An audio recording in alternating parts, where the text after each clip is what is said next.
Il y a des silences qui pèsent plus lourd que des cris, des absences plus présentes que 1000 regards.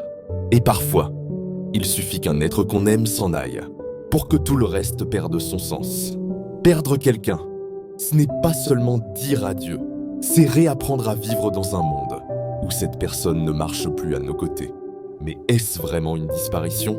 Victor Hugo nous dit « Tu n'es plus là où tu étais, mais tu es partout là où je suis ».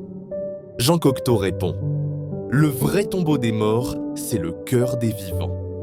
Deux visions, deux douleurs, deux chemins face à l'absence. Et peut-être que dans leur contraste, on trouvera un peu de lumière.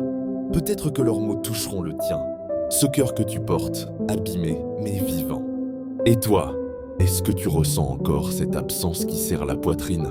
Quand tout paraît normal autour de toi, tu n'es plus là où tu étais, mais tu es partout là où je suis. Ce n'est pas juste une belle phrase, c'est un cri doux, un murmure de ceux qui continuent à aimer après la perte.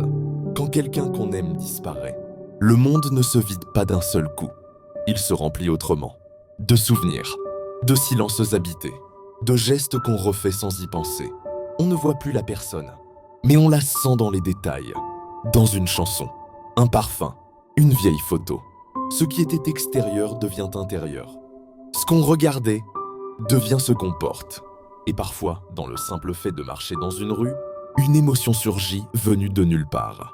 Ce n'est pas vraiment de nulle part, c'est de lui, d'elle, de cette personne qu'on a perdue, mais qui continue à exister en nous. Hugo nous parle d'une forme de présence invisible, une présence transformée, une présence intime. Ce qu'on aime et qu'on a perdu deviennent des fragments de nous. Ils s'installent dans nos pensées, dans notre manière d'aimer, dans notre silence. Ce n'est pas un oubli, c'est une transformation. C'est là que l'amour devient mémoire. Et la mémoire, une forme de présence silencieuse. Ils ne sont plus là physiquement, mais ils sont devenus des parties de notre vie intérieure. Et si tu as déjà perdu quelqu'un, tu sais ce que ça veut dire. On continue de parler avec eux, même s'ils ne répondent plus. Tu lui parles encore parfois, n'est-ce pas ? Dans ta tête, dans le silence, juste pour qu'il reste un peu vivant.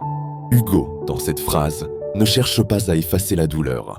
Il l'habite, il la transforme. Il en fait une présence tendre, une lumière douce, discrète, mais éternelle. Mais parfois, la douleur est plus brute, moins paisible, moins poétique.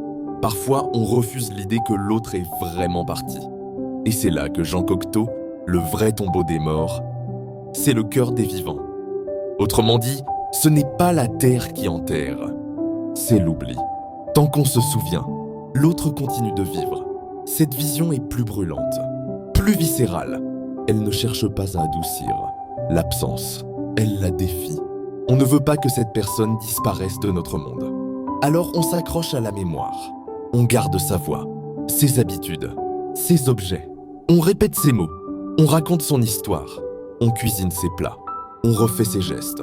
On cherche son regard dans les photos, c'est pas dans les lieux qu'il aimait. Cocteau nous dit « Tant que tu es dans mon cœur, tu es vivant. Et si un jour je t'oublie, c'est là que tu meurs vraiment. Et toi qui m'écoutes, de qui refuses-tu de faire le deuil ? Qui continues-tu à aimer, même sans présence ? Il transforme la mémoire en devoir d'amour. Ce n'est pas facile. Se souvenir, c'est aussi raviver la douleur, mais c'est refuser de laisser l'oubli gagner. C'est une forme de fidélité, de loyauté, de résistance. Il n'y a pas de sépulture plus belle que le cœur d'un vivant. Et si tu pleures encore cette personne, si tu parles encore d'elle, si tu penses à elle, alors elle est là, non pas dans le passé, mais dans le présent de ton amour. Alors, entre l'absence douce de Hugo et la mémoire brûlante de Cocteau, où te situes-tu ? Peut-être entre les deux. Peut-être que certains jours, l'absence est calme, et d'autres, elle hurle. Peut-être que tu te surprends à sourire en pensant à lui, et qu'un autre jour, une larme tombe sans prévenir. C'est ça, le deuil. C'est ça, l'amour après la perte. Ce n'est pas linéaire. Ce n'est pas simple. Mais c'est réel. Hugo nous apprend à habiter l'absence avec tendresse. Cocteau nous apprend à résister à l'oubli avec force. Les deux ont raison. Et toi qui écoutes, tu as aussi raison. De pleurer, de garder en toi, de parler encore d'eux, de penser à elle, à lui, car ils vivent dans tes souvenirs, dans tes gestes, dans ton cœur. Ils ne sont plus là, mais ils ne sont pas loin. Ils vivent dans ce que tu deviens et dans tout ce que tu refuses d'oublier. Ferme les yeux maintenant. Dis-moi, qui est encore là? Dans ton cœur, tu sais que je parle de lui, d'elle. Tu sais, entre l'absence qui murmure et la mémoire qui résiste, ce qu'on aime continue de